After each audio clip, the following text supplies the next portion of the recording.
नमस्कार सांग मैंने आज आम शुणा एक कहानी स्वामी स्त्री मध्य थिबा प्रेम और अभिमान।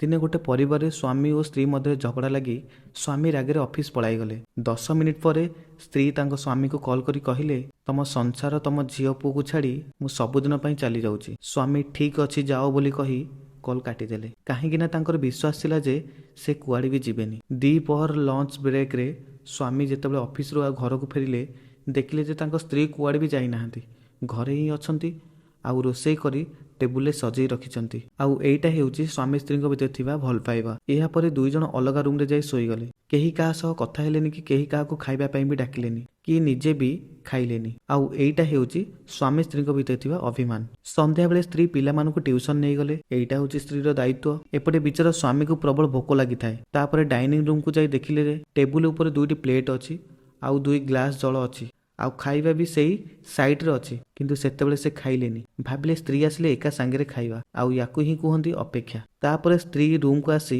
मेसेज कले जे तुमे जेउ कारण पई खाइनो मु भी सेही कारण पई खाइनी। आउ याकू ही कुहंती परस्पर प्रति प्रेम। केवल प्रेम भल पाइबा देई संसार चलेनी। संसार चलिया पई हेले दरकार विश्वास, अभिमान, दायित्वबोध और अपेक्षा। तो सांग माने कहानी एठी शेष हो जाइए। जदि कहानी आपको भल लगी ताले आपन गोटे मीठा कमेंट देबे।